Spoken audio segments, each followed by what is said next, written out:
ये हैं बागेश्वर धाम वाले धीरेंद्र शास्त्री, जिन्हें इनके चाहने वाले कथावाचक धीरेंद्र शास्त्री महाराज या कभी कभी इन्हें बागेश्वर धाम सरकार कहते हैं। असल में ये इन दिनों एक बड़ी मुसीबत में फंस गए हैं।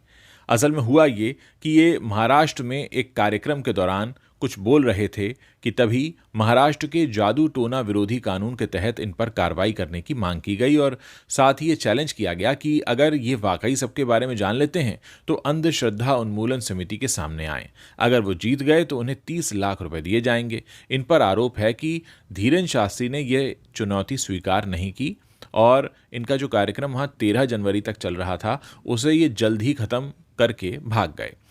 बागेश्वर धाम मध्य प्रदेश के छतरपुर जिले में एक गढ़ा नाम का गांव है, वहां पर है। छतरपुर के बारे में हम आपको बता दें कि खजुराहो के मंदिरों के बारे में आपने ज़रूर सुना होगा। तो ये जो खजुराहो के मंदिर हैं ये छतरपुर में ही हैं और इस जिले का नाम महाराजा छत्रसाल के नाम पर पड़ा है, जिन्हें बुंदेलखंड राज्य का जनक कहा जाता है। इन दिनों छतरपुर की चर्चा बागेश्वर धाम के चलते ज़्यादा हो रही है और अब हम आपको बताते हैं कि ये जो पूरा मामला है इसमें ये धीरेन शास्त्री की एंट्री कैसे हुई।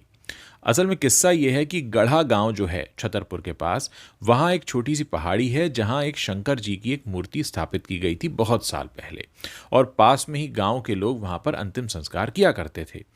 वहाँ रहने वाले लोग उसे एक तरह से मरघट घाटी कहकर, मरघट पहाड़ी कहकर बुलाते थे। बुंदेलखंड बुंदेलखंड एक पिछड़ा हुआ इलाका है और देश के बाकी हिस्सों की तरह यहाँ भी कुछ लोग तंत्र सिद्धि या जादू टोना करते रहते हैं। तो लोग जब ज़्यादा परेशान हो जाते हैं, उनके पास कोई रास्ता नहीं होता या कोई बीमार लंबे समय तक ठीक नहीं होता, तो लोग उदास होकर फिर आखिरी उनके पास हथियार ये होता है कि वो यहाँ जादू टोना करवाने आए और ये काम वहाँ पर बहुत समय से चल रहा था। अब हम धीरेन शास्त्री की बात करते हैं। तो इनके जो दादाजी हैं उन्होंने भगवान शंकर जी की मूर्ति के पास ही बालाजी भगवान यानी हनुमान जी की एक मूर्ति स्थापित करवाई और वो मंदिरों में पूजा वगैरह करते रहते थे। वहाँ रहने वाले लोग इन्हें दादा गुरु कहते थे। तो दादा गुरु के समय से ही शास्त्री परिवार का संबंध उस जगह से हो गया जिसे आज सभी लोग बागेश्वर धाम कहते हैं। दादा गुरु के समय भी मरघट पहाड़ी इलाके में झाड़ फूंक का काम चलता रहता था। अब बात करते हैं दादा गुरु के बेटे की, यानी जो धीरेन शास्त्री के पिता हैं। वो असल में खेती किया करते थे, लेकिन धीरेन शास्त्री ने अपने दादाजी वाला काम करना शुरू किया।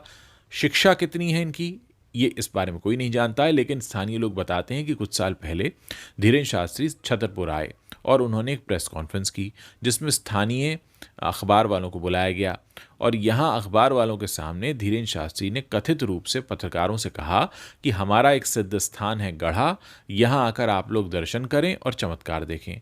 तो उनसे पूछा गया कि भाई चमत्कार क्या है, तो जवाब उन्होंने ये दिया कि गढ़ा में जो पहाड़ी है वहाँ जो शंकर जी का मंदिर है, अगर वहाँ बल्ब लगाएंगे तो वो फूट जाएगा, इसलिए मंदिर में हम सिर्फ दिए की रोशनी करते हैं और उसी में लोगों की आस्था है।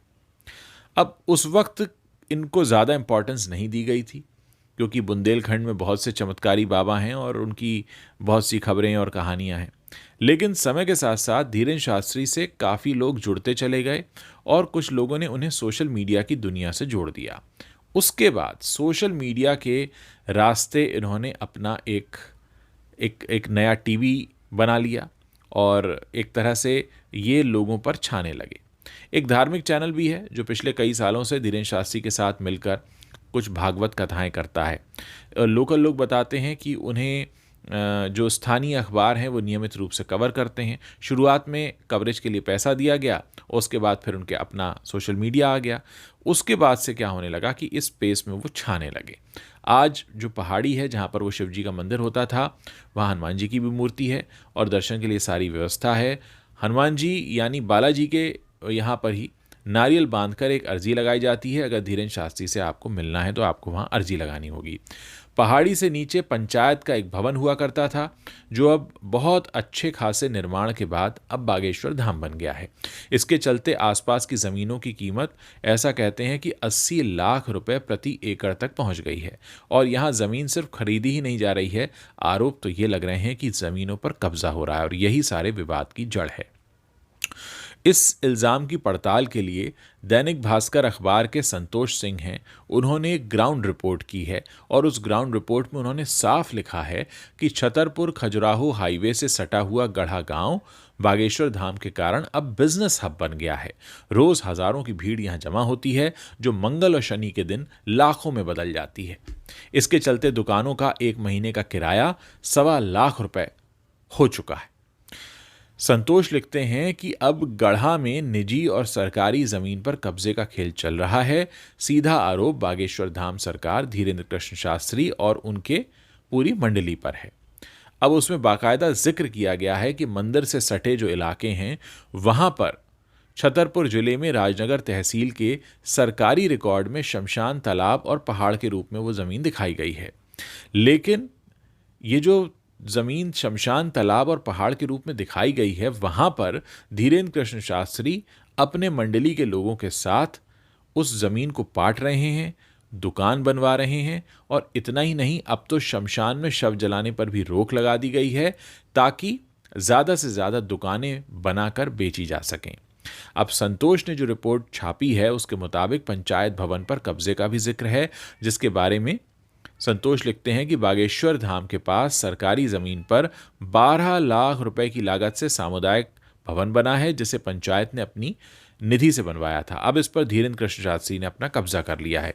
ये सारी बातें उस रिपोर्ट में हैं। कुल मिलाकर इस रिपोर्ट में साफ तौर पर कहा गया है कि जहां पर लोग, गढ़ा गांव के लोग वहां पे खेती किया करते थे या फिर वहां पर रहा करते थे, उन जमीनों पर अब कब्जे हो चुके हैं, दुकानें बन रही हैं और एक तरह से उसको एक ऐसी बिजनेस हब के तौर पर बनाया जा रहा है। अब हो क्या रहा है वहाँ पर कि कई सारे लोग हैं जो इस बात को मानते हैं कि उन पर अपनी ज़मीन बेचने का दबाव बनाया जा रहा है, मगर लोग खुलकर बोलने से डरते हैं।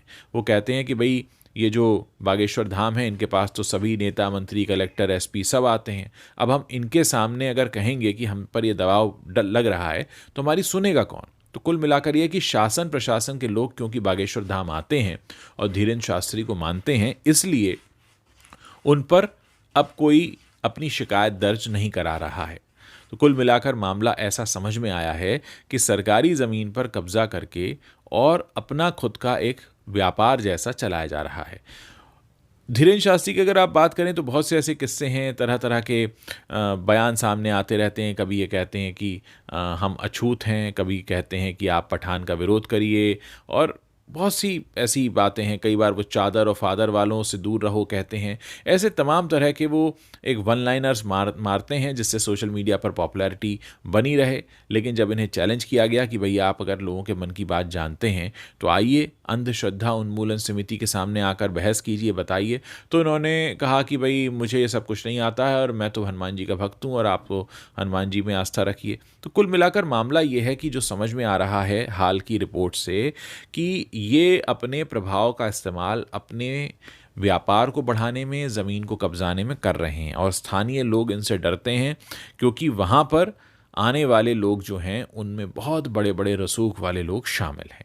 इस तरह की रिपोर्ट दैनिक भास्कर ने भी अपने अखबार में छापी है और भी कई पत्रकारों ने खबरें की हैं। अब देखते हैं दबे लफ्ज़ों में जो कहा जा रहा है वो कहाँ तक सही है और क्या सरकार इस पर कोई एक्शन लेगी, और क्या हम वाकई में इतने कमज़ोर हो चुके हैं कि अपनी समस्याओं के निपटारे के लिए अंधविश्वास का सहारा लें, जादू टोने का सहारा लें। आप तो सभी जानते हैं कि हमारे देश में कई ऐसी जगह हैं जहां पर जादू टोना किया जाता है, लेकिन हमारे देश के संविधान में ऐसा कुछ भी नहीं है। हम वैज्ञानिक चेतना वाले संविधान में यकीन करते हैं। ऐसे में अगर इस तरह के लोग आपके आसपास हैं तो क्या आपको लगता है कि हम एक सुरक्षित भविष्य की तरफ आगे बढ़ रहे हैं, या आपको लगता है कि भोली जनता जो है, जो अपनी समस्या के निपटारे के लिए कहीं भी जाने को तैयार हो जाती है, उनका फ़ायदा उठाया जा रहा है? क्या सोचते हैं आप, अपनी क्या राय रखते हैं, इस वीडियो के नीचे कॉमेंट करके मुझे ज़रूर बताइए, क्योंकि मैं जानना चाहता हूँ कि हमारे देश के लोग इनके बारे में क्या सोचते हैं। और यह बात सिर्फ इनकी नहीं है बल्कि इनके जैसे और भी बाबाओं की है जो ऐसे मजबूर लोगों पर अपना प्रभाव बनाकर अपना बहुत कुछ ऐसा काम निकलवा रहे होते हैं जिसका उस समय अंदाज़ा नहीं होता, लेकिन बाद में जब कलई खुलती है तब पता चलता है कि इतने सारे लोगों को बना दिया गया। क्या लग रहा है आपको, इस बात में कितनी सच्चाई है, आप अपना क्या पक्ष रखते हैं? इस वीडियो के नीचे कमेंट के तौर पर हमें ज़रूर बताइएगा।